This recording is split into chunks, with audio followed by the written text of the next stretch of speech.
begun as an idea.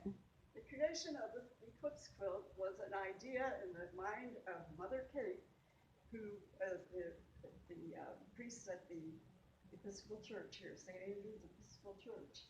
And I accepted the challenge, knowing that I had made a quilt that sort of looked to me very cosmic because of the colors and the way the colors, the dyes in the fabric. And little did I know, but later on, when I discovered this Hubble book, that this really matches up with the fabric. So my guidance originally kind of makes it happen. Mm-hmm. Then the second stage was to put on the planets. Obviously, you can't have an eclipse without the cosmos, and the planets are very important, and plus the sun and the moon. And then at the very top, the third stage was to put in the model of the cosmos. You can see there's a sun in the middle, and then there's Pluto and Jupiter and ranges and these circles around that. So this is arranged so that when you hang it up, you can put your head in the cosmos. Nice. Actually, this is the top right here. This is where husband, wife in the cosmos, and have sweet dreams. How long did it take you to become one with the universe? How long did it take you to do this quilt? Not too long. The first stage was to do this part, and they're fairly big chunks of material to sew together. They're very odd shapes, and you had to use paper patterns, and it was almost like making a dress. Lay it out on the floor, and then sew it together in strips. That went pretty fast. That was probably less than a week. And then adding these were cut apart and put back together with these in-between blocks of cosmic, and I alternated one with the rings and the one with the Pluto or whatever. So that took a little more time to measure that out and make it so that this is the side of the bed.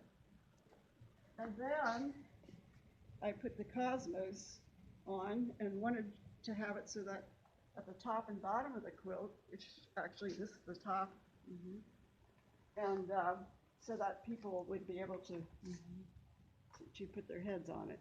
Put their heads in the cosmos. Yeah, as you said. actually. Awesome. Now, these are the sizes of the top and bottom.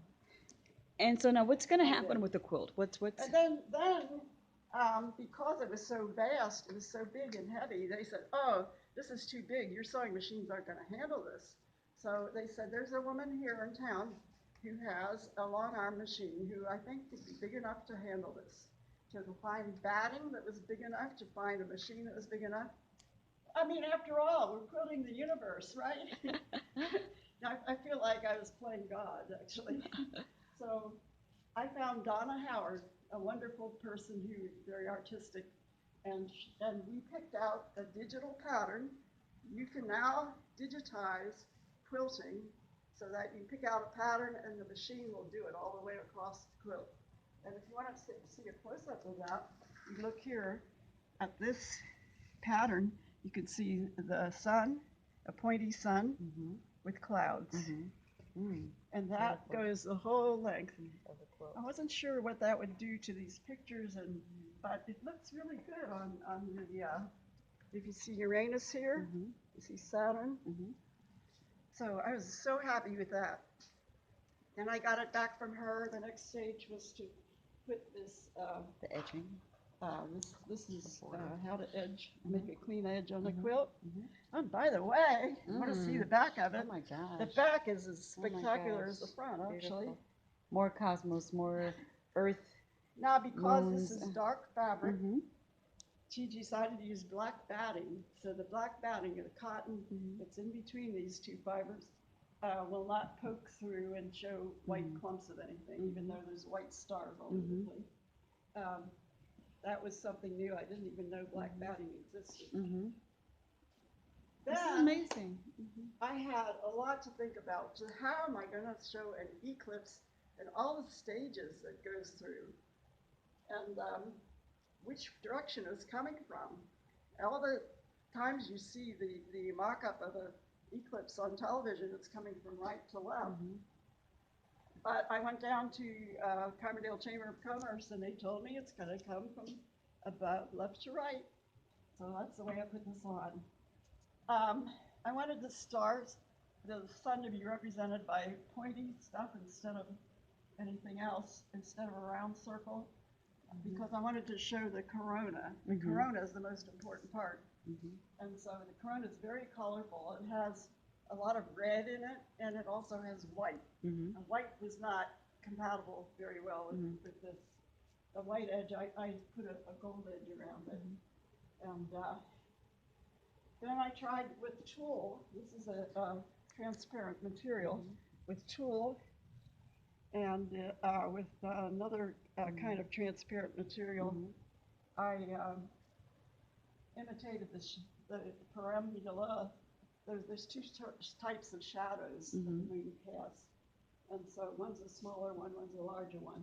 And here I tried to show the movement of how it's going to come and cover the sun.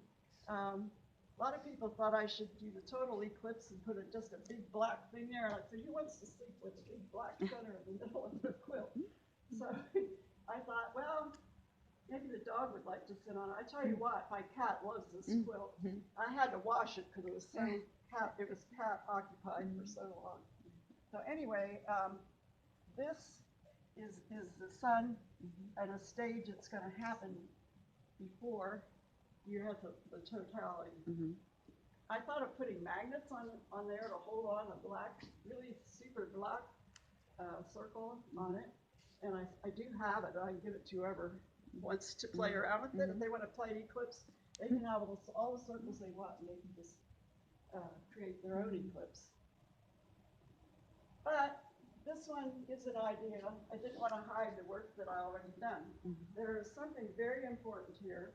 Spirals are very symbolic of creation. You see spirals in the seeds of a sunflower. You see spirals in a broccoli. You see spirals in vegetables. Wherever there's spirals is a creative energy going on. So in the center of the sun, we have spirals right here, the center orange part. But even better, right here is a very sacred symbol. It's the flower of life. This flower of life symbol, you can read about it on the internet. I'll read what it says. It's a symbol originating from sacred geometry, which contains all the essential building blocks of the universe that we call the Platonic solids. It's located in all parts of the world. You'll find the symbol, and it appears in all religious places. And in all ancient civilizations, you can find that same symbol, the flower of life. It is a universal symbol depicting the creation of all existence. So whoever is able to win this quilt, may the universe be with them. And I like that.